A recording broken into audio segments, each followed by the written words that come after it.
Stickweed. You want to dance, Ronnie? I want a polka. If you like pina coladas, get caught in the rain.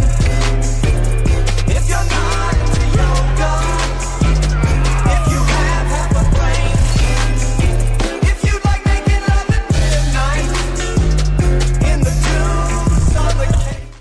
Hey everyone, this is Chef Butters, and we're going to talk about how you can find out your crit chance as an Intellect user in Classic WoW, discover what mana per tick actually means, along with formulas to determine how much mana per tick you have with your respective class. Also, I will discuss how much does Intellect actually help in increasing your weapon skill. It is so much appreciated if you hit that sub button and ring that bell so you can be notified with upcoming videos coming from this channel. Thank you guys so much, and let's jump right in. So first off, it is important to note that every one Intellect you have will increase your mana by 15 no matter your class. Different races and different classes have a different base intellect, and different races have increased intellect, but you can look at those in class guides. So first off, we will talk about the formulas in which you can do to find out exactly how much credit you gain per intellect. So this is a very easy formula you can use if you wish. In Classic WoW, you will find that you will not be able to scroll over your stats to determine your crit. So in this case, we can use this very simple formula to determine your crit chance for your casters. So starting off with Clothies,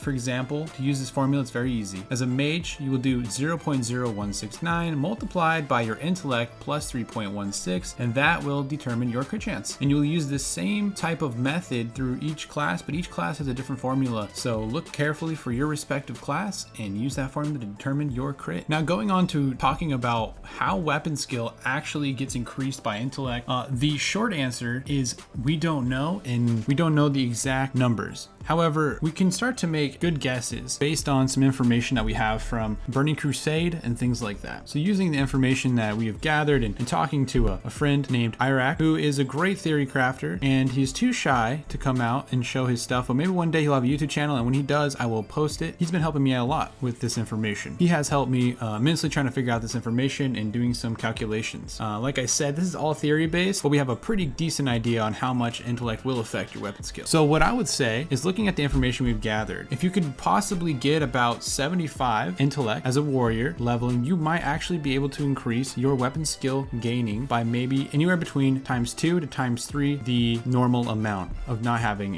any extra intellect. I am excited to find out when Classic WoW comes up exactly how much this will actually be, but intellect absolutely will increase your time speed, and if you can find cheap intellect gear as a warrior and you want to increase something up, knock yourself out, it will help greatly, especially in the later levels, as we find out that towards the end levels, maybe 200 to 300, the intellect increases immensely compared to the lower levels, which seem to not have much effect at all on the lower level of the weapon skill. Now, moving on to Spirit, we're going to first talk about mana per tick, and then we will talk about health regen per class. So first off, mana per tick means not MP5.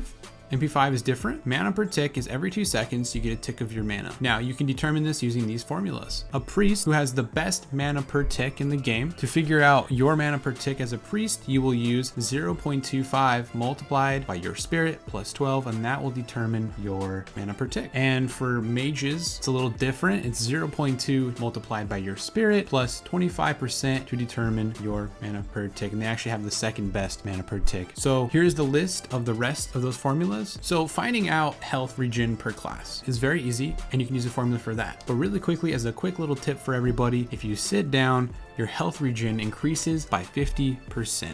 Just sitting down. So keep that in mind as you're leveling, if you're out of food, etc. So with these formulas, all you need to do is take your spirit, because spirit increases your health regen out of combat. So to determine this, for example, you will take the shaman and druids, which are the same, which is 0.1 times multiplied by your spirit plus 1.2, and that will determine your out of combat health regen. This will be increased by 50% if you are sitting down, for example. I hope you guys enjoyed this video. I have strength and agility coming up next. Stay tuned. Hit the sub button, hit the bell button, throw comments what you'd like to see, what I can do to improve for you, and have a wonderful day. Cheers.